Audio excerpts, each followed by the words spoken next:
mentre eravamo a fare una delle nostre solite escursioni, mi cade l'occhio su una vena di terra gialla con un colore abbastanza bello. Quindi mi dico, perché non provare a vedere se mi viene dell'ocra? Così per caso, l'ho presa e poi dopo ho un po' guardato sui libri come fare, insomma, senza crederci troppo ho provato. E devo dire che sono rimasta veramente stupita, non mi è venuto affatto un brutto colore. È stata una bella esperienza, certo ci vuole tempo, però secondo me un pittore che prova a farsi anche i pigmenti da solo ha un qualcosa in più. Ecco, dopo questa esperienza lo dico. La prima cosa che ho fatto è stato un primo lavaggio. Ho messo dell'acqua, l'ho girata con un pennello e ho cercato di mandare in soluzione l'argilla. Poi l'ho filtrata con un colino da cucina a maglia abbastanza fine e ho tolto e buttato via tutto quel pietrisco scuro che ho pensato mi potesse, diciamo, far diventare scuro poi il colore. Questo è il risultato che si ottiene quando l'ocra si è tutta, diciamo, posata sul fondo e con una pipetta si è tolta l'acqua appunto chiara sopra. Una volta che sia un po' asciugata, ma non completamente perché come si vede è abbastanza pastosa, ho proceduto a macinarla ancora più fine con la mia campana di vetro sopra la lastra di vetro. È stato un lavoro abbastanza, diciamo, non di tanta fatica perché l'ocra è morbida. Un pochino sì, nel senso che l'ho fatto e rifatto più volte per cercare di ottenere un pigmento fine, visto che vorrei utilizzarlo anche per i volti. Allora, l'ocra va fatta asciugare, possibilmente in un ambiente areato, non al sole, e quando è completamente asciutta si sarà compattata. Dopodiché uno cerca, diciamo, di romperla in pezzettini e poi con il pestello la si frantuma e la si riduce nuovamente in polvere. È un lavoro abbastanza, diciamo, rapido perché comunque si tratta di un materiale che di suo è morbido. Poi, siccome non ero così convinta di avere fatto, diciamo, bene, la prima cosa provo a testare il colore, perché se mi viene comunque un qualcosa e non è capace di tingere, è inutile durare tanta fatica e proseguire. Allora, questo è l'ocra che ho comprato da Zecchi.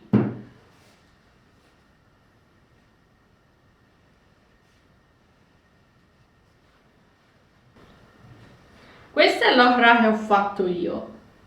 Ora si prova un po' che colore è venuto. Se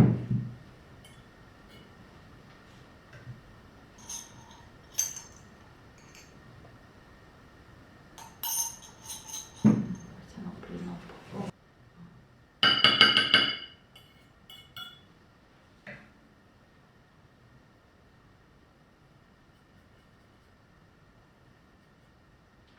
Ecco qua.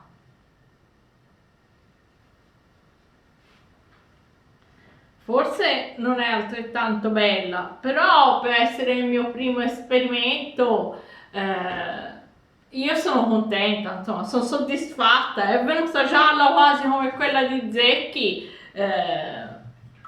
sono molto felice. Mi è venuto in mente di fare una prova. Faccio una striscia rossa per vedere la trasparenza. Ho preso un rosso qualsiasi, ho preso una terra rossa di Pozzuoli.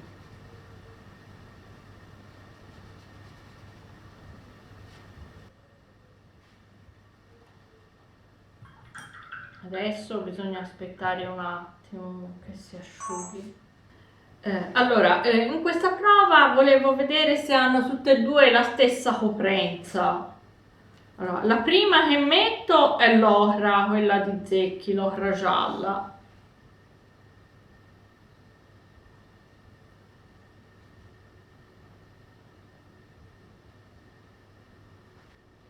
La seconda è la mia.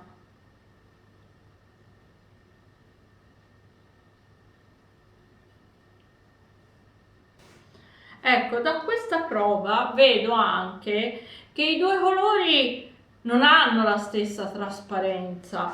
L'ocra di Zecchi, che è la prima che ho fatto, è meno trasparente. Questo appunto mi fa un po' dedurre che quella che ho trovato non è proprio un'ocra, ma forse è più vicina alla terra di Siena. E visto che io sono in Toscana e dove l'ho trovata, diciamo, molto vicino anche alle zone di Siena, probabilmente c'è, diciamo, una terra appunto più simile a quella di Siena, che è un po' più trasparente. A quanto ne so, questo più o meno è quello che ho letto, la terra di Siena ha una quantità di manganese un po' più elevata rispetto all'ocra e anche più argillosa. E pare che proprio per via del manganese sia un pochino più scura ma anche più trasparente, insomma un pigmento con delle caratteristiche un po' differenti.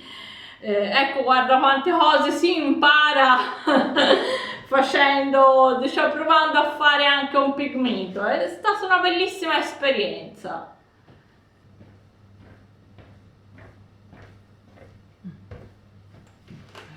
Adesso mi pare abbastanza scontato ciò che sto facendo. L'ocra, quando ho fatto tutti i vari lavaggi, si è compattata e quindi ho fatto tutte delle piccole schegge che vanno nuovamente rimacinate. Sono molto morbide, ma vanno rimacinate.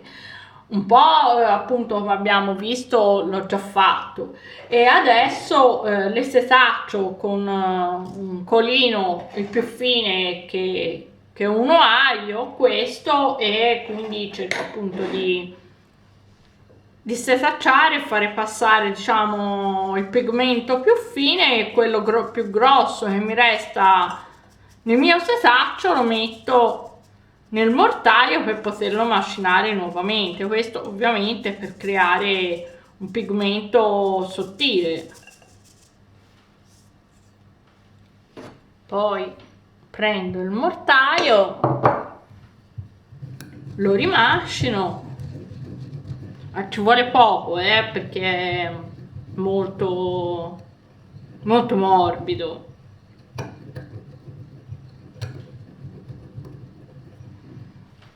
E poi lo setaccio nuovamente.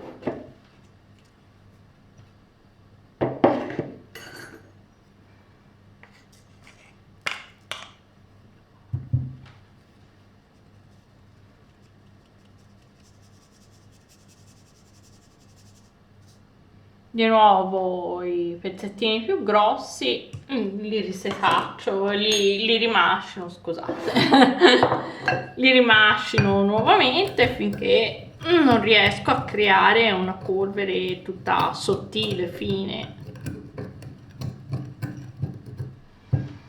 Diciamo che soprattutto per fare i volti è abbastanza importante avere un pigmento sottile.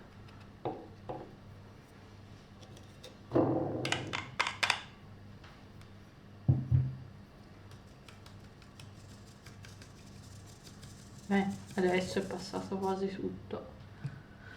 Ok, e poi una volta setacciato lo possiamo mettere nel nostro barattolino.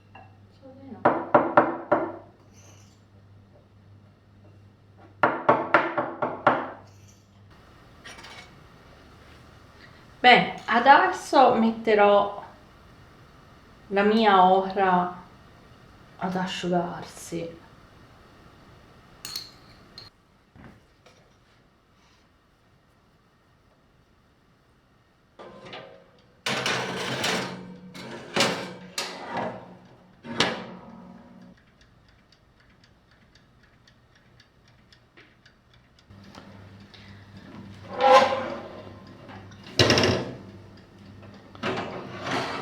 Allora, adesso la sto semplicemente asciugando con una temperatura abbastanza bassa, a 40-50 gradi.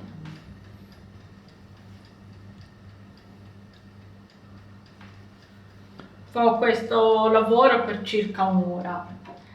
La rigiro un po' per fargli avere un'asciugatura, diciamo, omogenea.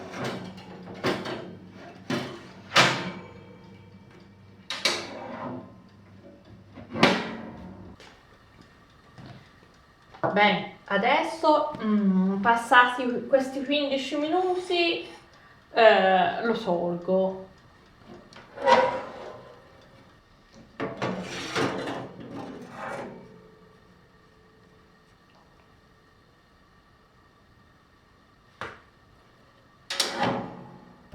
Ecco, questa è stata una lievissima cottura per fargli prendere più il colore brillante. Poi proverò a farlo un po' più rosso. Ne fa un po' più chiaro o un po' più scuro. E ora si può travasare.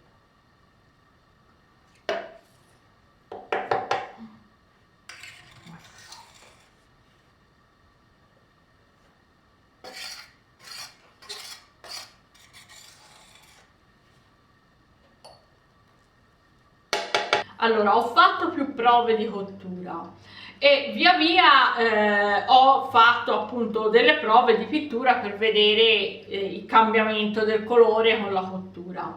Allora, un colore avrei piacere di mantenere, come si vede questo qui, il giallo. Quindi ho fatto una cottura a 100 gradi di 15 minuti, molto breve, che lo ha un po' ravvivato.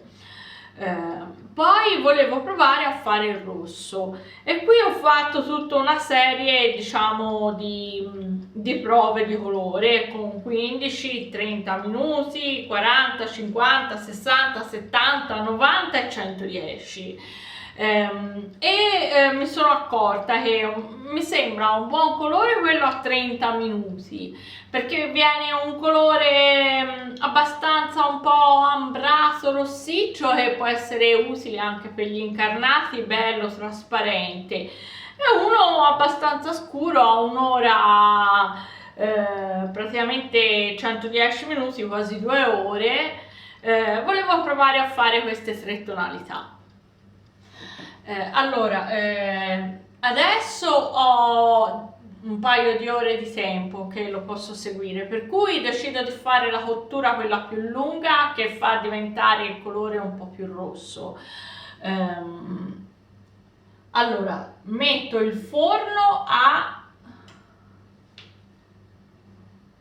230 gradi, che è il massimo che il mio piccolo fornetto ha come, diciamo, potenza, per cui non posso fare diversamente. Ecco, magari se uno ha un forno più potente, magari riesce a ottenere anche un rosso più vivo, perché praticamente si deve trasformare la goethite, che è appunto una componente del pigmento.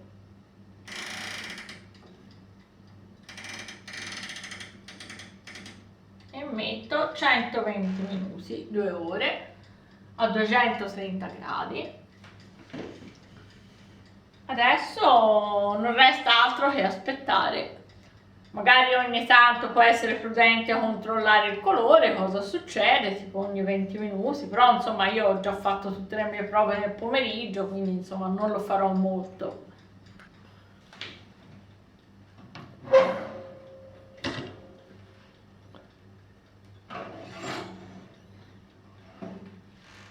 Si vede che già sta cambiando colore. Ha già preso il rosso. Ora questa presina è un po' bucata e mi sto bruciando. Ecco fatto. Vai.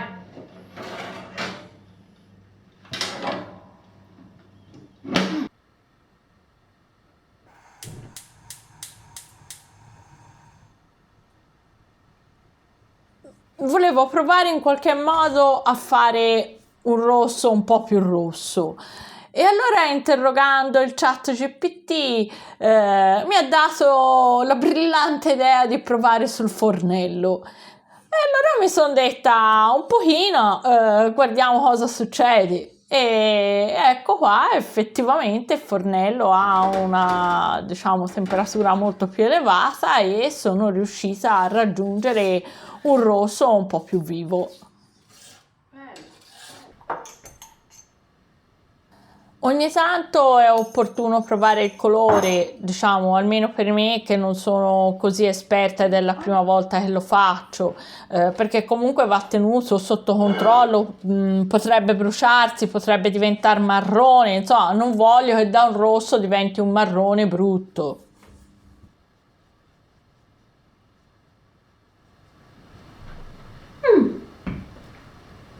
Buono, di più.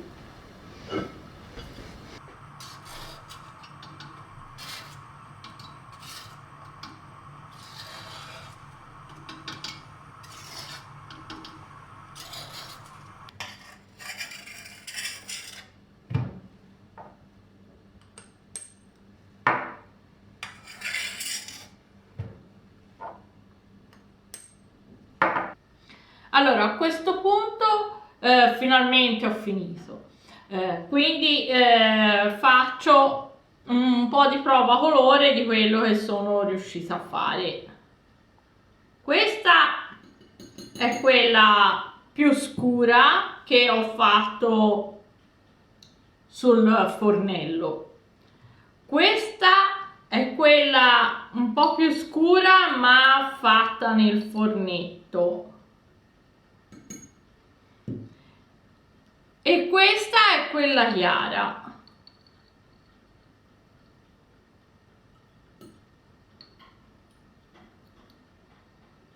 Vai. Allora.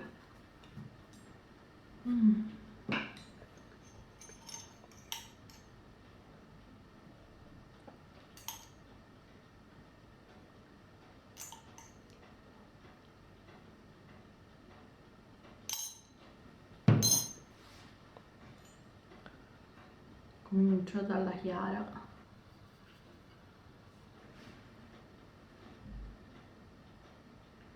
Vado. Sì.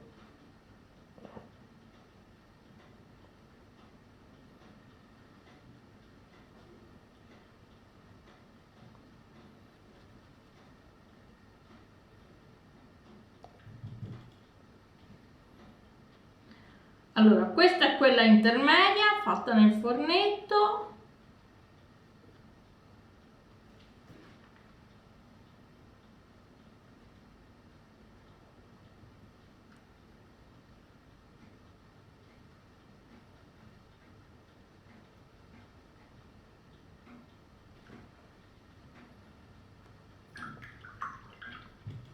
E questa è quella più scura, più rossa, che ho fatto sul fornello, perché il fornetto non raggiungeva la temperatura che serviva per trasformarla.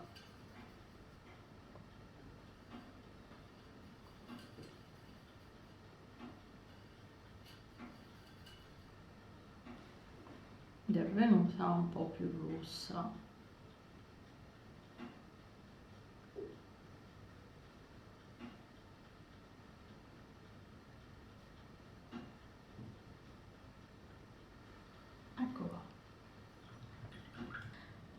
Beh, diciamo, a conclusione voglio dire questo. Ho preso della terra che mi aveva un po' catturato l'attenzione per il suo bel colore giallo e alla fine ne ho tirato fuori 3 bei pigmenti che penso utilizzerò per le mie icone. Quindi è stata una bella esperienza.